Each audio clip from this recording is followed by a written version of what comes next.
গরমের মধ্যে একঘেয়ে খাবার খেয়ে যদি বোর হয়ে থাকো তাহলে এই জিনিসটা তোমরা ট্রাই করতে পারো। আমি তো ট্রাই করেছি, খুব ভালো লেগেছে। আজকে ছুটির দিন, শরীরটা বিশেষ একটা ভালো নেই, খারাপই যাচ্ছে কদিন ধরে। তো খারাপ গেলেও কি আছে, যেহেতু ছুটি তো আমার চলছেই, জয়ীর পাপার ছুটি বলে আজকে বললো কি তাহলে আজকে জমিয়ে খাওয়া দাওয়া হোক, তো চিকেন কষা হবে আর তার সঙ্গে একটা স্পেশাল প্রিপারেশনের রাইস করতে বললো আমাকে। তো চিকেন কষা আবার কি এমন ব্যাপার, সেটা তো বাড়িতে সবাই করো, আমি তো সব মশলাগুলো এখানে হাতের কাছে রেডি করে নিয়েছি, তারপরে মাংসটা বসিয়ে দিয়েছি, এবার চিকেনটা রান্না করব।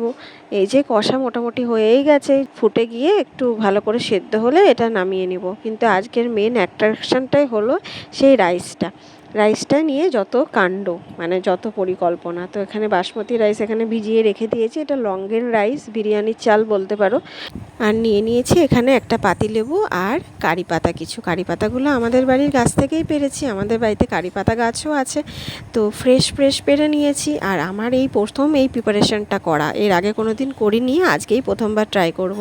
তো যেহেতু ট্রাই করব প্রথম জিনিস, একটু তো ভয় লাগছে। এখানে নিয়েছি সর্ষে আর ছোলার ডাল কিছুটা, আর লেবু আর কারি পাতা। লেবুটাকে মাঝখান থেকে কেটে নেব আর কারি পাতাগুলোকে ছাড়িয়ে দেবো। তো চালটা তো মোটামুটি ভিজে গেছে, এবার জল ফোটাতে দিয়ে দিয়েছি, জলটা গরম হয়ে গেছে বলে চালটা এবার জলের মধ্যে ঢেলে দেব।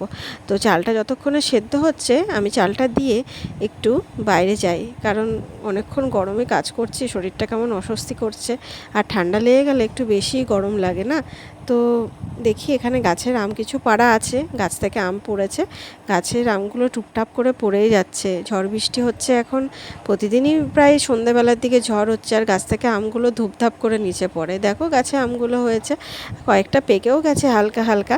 তো আমি বাইরে বেরিয়ে এলাম, আর এই হলো আমাদের কারি পাতা গাছ, যেখান থেকে ফ্রেশ কারি পাতা তুলে নিয়ে আমি রান্নায় দিই।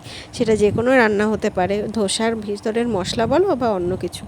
ঘরে ঢুকেই নজর পড়লো এই লিচুগুলোর দিকে, তাই ভাবলাম দুটো লিচু খেয়েই নিই। আর লিচুগুলো যত পুরনো হচ্ছে ততই যেন বেশি মিষ্টি আর রসালো হচ্ছে। সত্যি এই লিচুগুলো খুব ভালো ছিল খেতে। তো একটা লিচু ছাড়িয়ে নিয়ে খেয়ে নিলাম। আর যেহেতু আপাতত আমার কোনো কাজও নেই, ওই ভাতটা ফোটা পর্যন্ত ভাতটা হবে, তারপরে যা কাজ। আর চিকেনটা তো হয়েই গেছে, এখন রাইসটা হয়ে গেলে আমার কমপ্লিট। আর আজকে রান্না করতে করতে একটু দেরি হয়ে গেছে, যেহেতু সকালে বাজারে গিয়েছিলাম। তোমরা বাজারের ভিডিওটা যদি না দেখে থাকো, আগের ভিডিওটা দেখে নিও। সকালে উঠে বাজার করে এসে বাড়িতে খাওয়া দাওয়া করে রান্নায় বসতে একটু দেরি হয়ে গেছে। তো ভাতটা যতক্ষণে ফুটছে আমি ভাবলাম একটু রায়তা করে নিই, চিকেনের সাথে রায়তা খেতে বেশ ভালোই লাগে। তো এখানে শসা আর পেঁয়াজ আর লঙ্কা, কাঁচা লঙ্কা কুচিয়ে রেখে দিয়েছি, আর তার মধ্যে দিয়ে দিলাম 2 চামচ টক দই দেওয়ার পরে এর মধ্যে দিয়ে দেবো হালকা করে একটু বিট লবণ, একটু চাট মশলা আর একটু গোলমরিচ।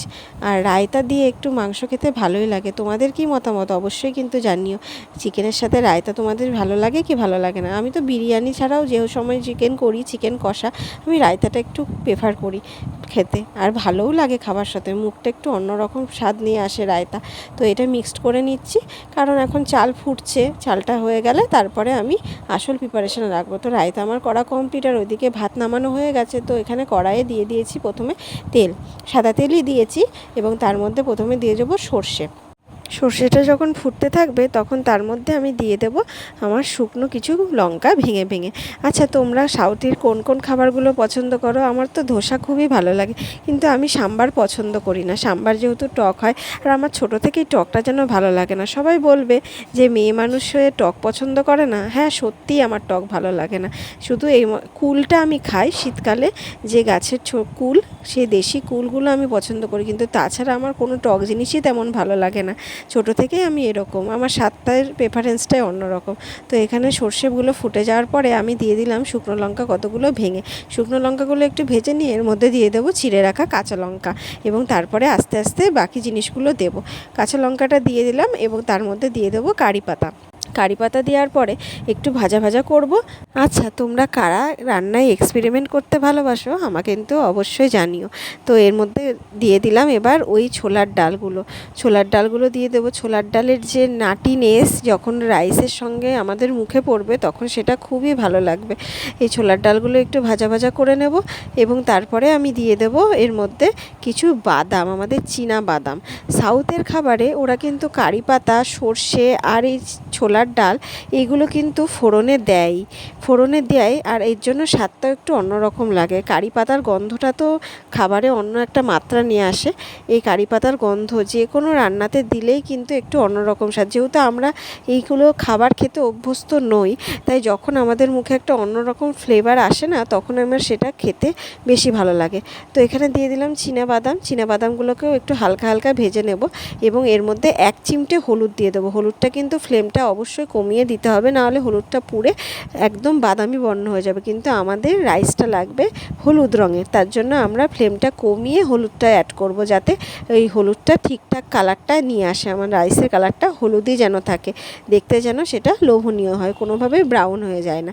তো গ্যাসে হলুদটা দিয়ে মিশিয়ে নেওয়ার পরে একদম ফ্লেমটা বন্ধ করে দিয়েছি এবং তারপরে দিয়েছি লেবুর রস। অবশ্যই মনে রাখবে, লেবুর রস যদি গরম কিছুতে অ্যাড করো তাহলে কিন্তু সেটা তেতো হয়ে যাবে, তাই সবসময় লেবুর রস রুম টেম্পারেচারে কোনো জিনিস আসার পরেই লেবুর রস অ্যাড করা উচিত। আর এই লেবুটা খুবই কষ্ট হয়েছে আমার চিপতে, কারণ একটুও রস ছিল না, আমাকে একটার জায়গায় 2টো লেবু দিতে হয়েছে। তারপরে এই রাইসটা নিয়ে আমি মিশিয়ে দিচ্ছি। এই রাইসটা আমি 80% নয়, পুরো 100%ই কুক করেছি, কারণ এক্ষেত্রে আমার কিন্তু রাইসটা এখানে কুক হবে না, জাস্ট মিশিয়ে নেব এবং একটুখানি জলের ছিটা দিয়ে ভাপটা নিয়ে নেব, যাতে ফ্লেভারগুলো রাইসের মধ্যে ঢোকে। ওই কারণে আমি কিন্তু রাইসটাকে 100%ই এখানে কুক করে নিয়েছি। তো আমাদের ঝরঝরে লেমন রাইস রেডি হয়ে গেছে। গার্নিশ করেছি 2টো লেবুর স্লাইস দিয়ে আর 2টো কারি পাতা দিয়ে। দেখতে এবং খেতে দুটোই লোভনীয় হয়েছিল। তোমরা বাড়িতে এই গরমে ট্রাই করতে পারো।